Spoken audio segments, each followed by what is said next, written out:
저는 기자가 된 지 1년도 되지 않은 아기 기자입니다. 어렸을 때부터 기자를 꿈꾼 본투비 기자가 아닌 저는 기자가 아름다움을 실현할 수 있는 직업인지는 잘 모르겠습니다. 제 사회 권력이라고 불릴 만큼 커다란 영향력을 가지고 있지만 대다수가 사기업 자본에 의해 운영되고 있고 조회수 경쟁 등을 하는 현실 속에서 언론 본연의 기능이나 윤리를 저버리는 순간들도 많이 발견하곤 하거든요. 그럼에도 이 직업을 온 힘을 다해 사랑해 보려 합니다. 그 사랑이 다해 더 이상 아름다움을 발견하지 못할 때 이 직업을 그만두려 합니다. 가끔은 빈둥거리기도 하지만 저는 자주 그런 마음으로 일하려고 합니다. 저는 사실을 전하는 일로 세상을 아름답게 만들려는 780번 개미입니다. 이 거창한 마음을 조금이라도 실현하기 위해서는 전하려는 사실이 무엇일지를 끊임없이 고민해야 합니다. 이 사실을 왜 전해야 하는지도 마찬가지입니다.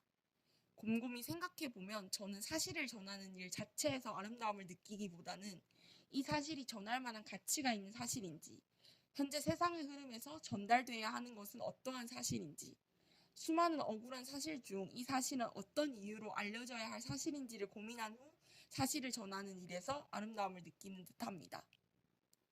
제가 속한 정책사회부는 정부와 주요 공공기관 등을 출입하는 곳입니다. 처음으로 제가 맡은 분야는 노동과 미디어로 고용노동부와 언론 분야 공공기관 등을 맡고 있습니다. 기사를 통해 사실을 전하는 일은 우리 모두의 삶이 늘 누군가의 불편함에 의존하고 있음을 보여주는 예술적 행위일지도 모르겠습니다. 이 신문사에 입사해 처음 노동자가 되본 저는 5인 미만 사업장의 노동자는 근로기준법 적용에서 배제되고 있다는 사실을 처음 알았습니다. 똑같이 직장 내 괴롭힘을 당해도 5인 미만 사업장에서 일한다는 이유로 노동청엔 신고가 접수되지 않습니다. 배달의 민족 등 플랫폼 노동자들은 특수고용직으로 근로기준법상 노동자가 아닙니다. 배달 수수료나 노동조건 등이 취업 규칙이 아닌 배달 약관에 쓰여 있어 회사가 쉽게 그들의 임금과 노동 환경을 바꿀 수 있는 조건에 있습니다.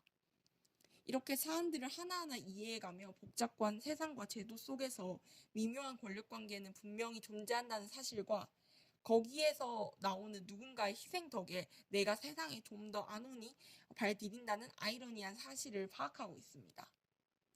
또 기사를 통해 사실을 전하는 일은 대의민주주의 사회에서 공적인 업무를 하는 이들이 민주주의적 가치를 충분히 고민하고 행동하는지를 감시하는 행위이기도 합니다. 기자가 되기 전에는 알지도 못한 국가기관에 매일같이 방문해 세금을 받고 일하는 높은 직급의 위원, 이사, 의원 등이 어떻게 일하는지를 봅니다. 방송통신심의위원회와 공영방송이사회 등을 드나들며 몇몇의 정파적인 구성원이 어떻게 실무를 맡는 하급 공무원을 괴롭게 만들 수 있는지, 언론 기능을 위축시킬 수 있는 결정들을 해나가는지를 파악합니다.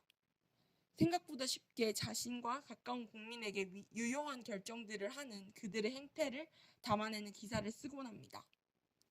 분량이 정해져 있는 기사들을 매일같이 써내기에 종종 기관의 생태계를 모두 담아내지는 못하지만 그것만큼은 느낍니다. 자주 그곳을 방문해 그들의 업무를 방청하고 그들에게 질문을 던지고 그들을 비판하는 기사를 씀으로써 그들이 아주 조금은 다른 시각도 견지한다는 것을요. 독자들에게 제가 느끼는 만큼의 정동을 전달하기엔 아직 저와 제 기사는 한없이 부족합니다. 제 시각도 누군가에게는 치우쳐진 것이라고 평가받을 것이며 분명 치우쳐진 지점도 있을 것입니다. 또 아직은 사실을 파악하는 능력도 파악한 사실을 잘 전달하는 능력도 없습니다. 그래도 예술적 행위를 계속해서 하다 보면 꽤 능숙해지겠지요. 나를 움직인 아름다움으로 너를 움직일 대표작인 제 기사 몇몇을 소개합니다. 아직 제가 당당히 공개할 만큼 공들인 기사는 없지만 그래도 공개합니다.